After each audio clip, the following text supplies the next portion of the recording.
कुछ दिन पहले एक लड़की ओपीडी में आई, चेहरे पे विटलाइगो के साथ।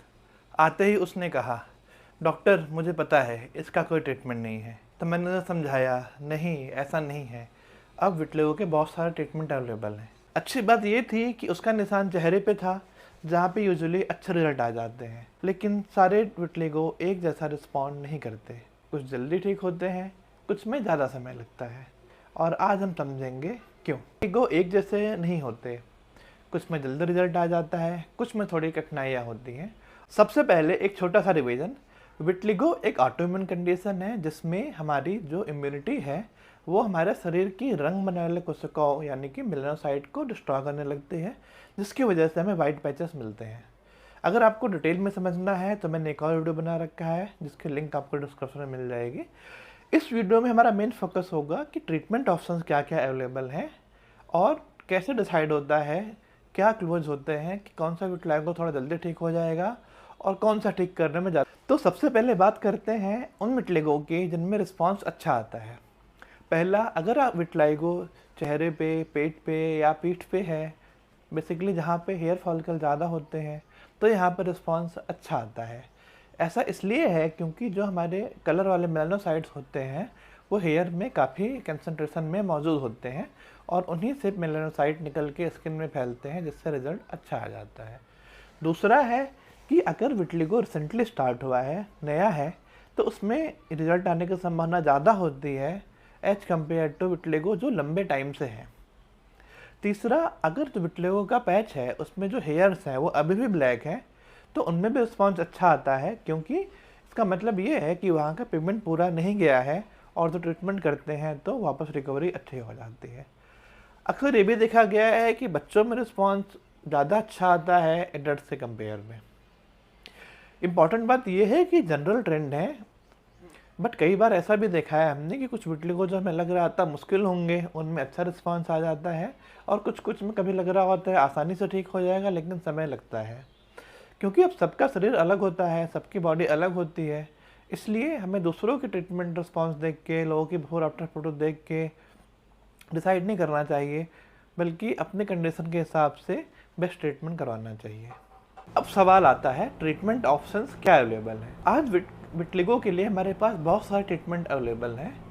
किस पेशेंट में कौन सा ट्रीटमेंट बेस्ट रहेगा ये बेस्ट डर्मेटोलॉजिस्ट डिसाइड करेगा, डिपेंडिंग ऑन विटलिगो कहाँ पर है, कितने टाइम से है, कितना एक्टिव है, बढ़ रहा है या नहीं बढ़ रहा है, या फिर पेशेंट की और क्या बीमारियां हैं, क्या एज है, क्या कंडीशंस हैं, उन सब के हिसाब से डिसाइड होता है।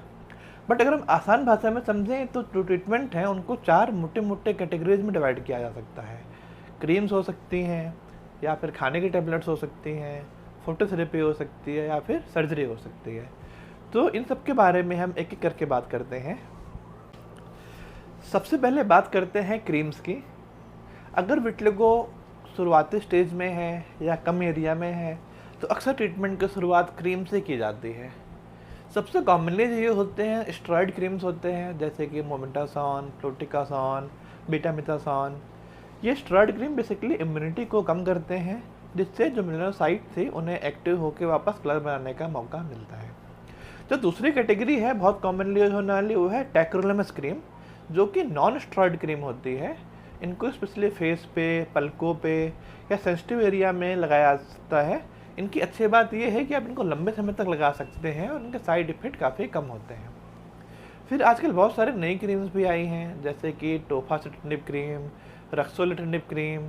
इन क्रीमों का बहुत टारगेटेड तरीका होता है काम करने का, और इनके आने से हमारे पास ट्रीटमेंट के ऑप्शन पहले से बढ़ गए हैं। इसके अलावा कुछ डॉक्टर डेकापेप्टाइड भी देते हैं जो कि पिगमेंटेशन लाने में मदद करता है। तो अगेन कौन सी क्रीम बेस्ट है वो आपके डॉक्टर बेस्ट डिसाइड करेंगे। और कई बार क्या होगा कि अगर बीमारी ज़्यादा है या फैल रही है तो क्रीम से कंट्रोल नहीं आएगी, तो हमें नेक्स्ट लेवल ऑफ ट्रीटमेंट में जाना पड़ सकता है। सबसे पहले बात करते हैं उन विटलिगो की जिनमें रिस्पांस अच्छा आता है। पहला, अगर आप विटलाइगो चेहरे पे, पेट पे या पीठ पे है, बेसिकली जहाँ पे हेयर फॉलिकल ज़्यादा होते हैं, तो यहाँ पर रिस्पॉन्स अच्छा आता है। ऐसा इसलिए है क्योंकि जो हमारे कलर वाले मेलानोसाइट्स होते हैं वो हेयर में काफ़ी कंसंट्रेशन में मौजूद होते हैं और उन्हीं से मेलानोसाइट निकल के स्किन में फैलते हैं, जिससे रिजल्ट अच्छा आ जाता है। दूसरा है कि अगर विटलिगो रिसेंटली स्टार्ट हुआ है, नया है, तो उसमें रिजल्ट आने की संभावना ज़्यादा होती है एज कम्पेयर टू विटलिगो जो लंबे टाइम से है। तीसरा, अगर जो विटलिगो का पैच है उसमें जो हेयर्स हैं वो अभी भी ब्लैक हैं, तो उनमें भी रिस्पॉन्स अच्छा आता है, क्योंकि इसका मतलब ये है कि वहाँ का पिगमेंट पूरा नहीं गया है और जो ट्रीटमेंट करते हैं तो वापस रिकवरी अच्छी हो जाती है। अक्सर ये भी देखा गया है कि बच्चों में रिस्पॉन्स ज़्यादा अच्छा आता है एडल्ट से कंपेयर में।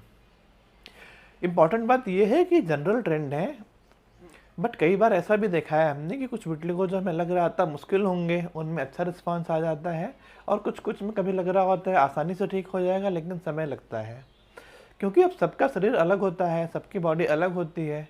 इसलिए हमें दूसरों के ट्रीटमेंट रिस्पॉन्स देख के, लोगों की बिफोर आफ्टर फोटो देख के डिसाइड नहीं करना चाहिए, बल्कि अपने कंडीशन के हिसाब से बेस्ट ट्रीटमेंट करवाना चाहिए। विटलिगो ज़्यादा एरिया में है या क्रीम से अच्छा रिजल्ट नहीं आ रहा है, तो नेक्स्ट स्टेप फोटोथेरेपी होता है। फोटोथेरेपी यानी कि लाइट थेरेपी, ये सुन के अक्सर पेशेंट घबरा जाते हैं, लेकिन ये बहुत ही सेफ और इफेक्टिव ट्रीटमेंट है। इसमें बेसिकली अल्ट्रावायलेट रेज का एक स्पेसिफिक वेवलेंथ, जिसे हम नैरो बैंड यूवी बोलते हैं, वो दिया जाता है, जो कि इम्यून सिस्टम को शांत करता है और जो कलर वाले सेल्स हैं उनको वापस एक्टिव करने में मदद करता है।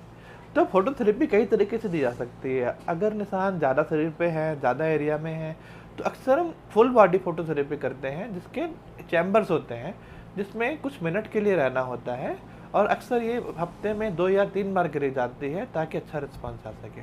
लेकिन अगर निशान कम है, छोटे हैं, तो आप हैंड हेल्ड फोटोथेरेपी भी कर सकते हो। इसमें बेसिकली कंघी जैसी डिवाइस होती है, जिससे आप घर पे खुद से अपने हिसाब से फोटोथेरेपी कर सकते हो। इसके अलावा एक्जाइमर लेजर या एक्जाइमर थेरेपी भी आजकल काफ़ी फ्रिक्वेंटली यूज होती है, खासकर उन केसेस में जिनमें काफ़ी लोकलाइज पैचा विटलिगो है। कुछ लोग पूछते हैं, सर अगर यूवी रेस से ही करना है तो हम सनलाइट में बैठ जाएंगे, क्या उससे भी कलर आ जाएगा? तो सनलाइट थोड़ा हेल्प तो करता है, बट वो फोटोथेरेपी जितना इफेक्टिव नहीं होगा, क्योंकि फोटोथेरेपी में एग्जैक्ट वेवलेंथ, और बहुत से लोगों को पता ही नहीं होता कि विटलिगो में सर्जरी भी होती है। हालांकि सर्जरी सबके लिए नहीं होती, उसके लिए सबसे इम्पॉर्टेंट है कि विटलिगो स्टेबल हो। इसका मतलब ये है कि लास्ट 1 साल से नए पैच ना बने हों और पुराने पैचेस का साइज ना बढ़ा हो। सर्जरी का फंडा बहुत सिंपल है। इसमें हम नॉर्मल स्किन से कलर बनाने वाले मेलानोसाइट सेल्स को लेते हैं और विटलिगो वाली स्किन में ट्रांसफ़र कर देते हैं, जहाँ पे वो कलर बनाने वाले सेल्स कलर बना के हमें वापस से पिगमेंटेशन करवा देती हैं। अब इसकी बहुत सारी टेक्निक्स होती है, जैसे कि punch grafting, non culture epidermal grafting, split thickness grafting, और बहुत सारे तरीके हैं सर्जरी करने के। कौन से पेशेंट में कौन सा तरीका बेहतर है वो डॉक्टर डिसाइड करेंगे, डिपेंडिंग ऑन कौन से साइट पे है, कितने एरिया पे है। इसके बारे में, विटलिगो सर्जरी के बारे में एक डिटेल वीडियो ज़रूर बनाऊंगा, जिसमें हर सर्जरी के बारे में एक करके डिटेल में बताऊंगा कि क्या स्टेप्स होता है, क्या रिस्पांस होता है, क्या प्रोसीजर्स होते हैं। आखिर में बात करते हैं 3 कॉमन मिस्टेक्स की जो मैं पेशेंट्स में अक्सर देखता हूँ। पहला है कि ट्रीटमेंट जल्दी बंद कर देना या हार मान लेना। देखिए, आपको समझ आ गया होगा कि विटलिगो का रिस्पांस आने में समय लगता है, तो अगर कुछ हफ्तों में रिजल्ट नहीं आ रहे हैं, इसका मतलब ये नहीं है कि वो ट्रीटमेंट इनफेक्टिव है। आपको पेशेंस और कंसिस्टेंसी की ज़रूरत होती है। दूसरा है बार डॉक्टर से ट्रीटमेंट चेंज करते रहना। देखिए, हर डर्मेटोलॉजिस्ट का अपना प्रोटोकॉल होता है, अपना एक्सपीरियंस होता है, और अगर आप जल्दी डॉक्टर चेंज करेंगे तो हर डॉक्टर को शुरू से नए सिरे से स्टार्ट करना पड़ेगा अपने एक्सपीरियंस के हिसाब से, तो आपका रिस्पॉन्स डिले हो सकता है। जो तीसरी प्रॉब्लम है, जो बहुत कॉमन प्रॉब्लम है, वो कि समय पे फॉलोअप पे ना आना। अगर हम आपको फिक्स ड्यूरेशन पे बुला रहे हैं तो उसके कुछ कारण हैं, या तो हमें दवा समय के साथ घटाने बढ़ानी पड़ सकती है, या हमें टेस्ट करा के देखना है कि दवा का साइड इफेक्ट तो नहीं हो रहा है। तो रेगुलर फॉलोअप ज़रूरी है, ताकि रिस्पांस के हिसाब से ट्रीटमेंट में चेंज किया जा सके और ये देखा जा सके कि कोई साइड इफेक्ट तो। अब इन 3 गलतियों से बचें और डॉक्टर की एडवाइस फॉलो करें, रेगुलर फॉलोअप करें, तो उम्मीद है कि आपको भी अच्छा रिजल्ट मिल सकता है। तो वीडियो के अंत में मैं फिर से वही बात करना चाहूँगा जो उस लड़की को मैंने शुरुआत में बताई थी, कि हमारे पास बहुत सारे ट्रीटमेंट ऑप्शंस हैं विटलिगो के। हमारे पास क्रीम्स हैं, टैबलेट्स हैं, फोटोथेरेपी है और सर्जरीज भी हैं। हाँ, ये डिफरेंस हो सकता है कि कुछ लोगों में कलर जल्दी आ जाता है, कुछ लोगों में टाइम लगता है, कुछ लोगों में ट्रीटमेंट थोड़ा मुश्किल होता है, बट इसका मतलब ये नहीं है कि उम्मीद छोड़ दी जाए। अगर आपको विटिलिगो के बारे में और कन्फ्यूजन है तो आप पूछ सकते हैं। सही डायग्नोसिस, सही ट्रीटमेंट और पेशेंस, अगर ये 3 चीज़ें अच्छे से की जाएँ तो हम विटिलिगो से Moments do they pay attention carefully?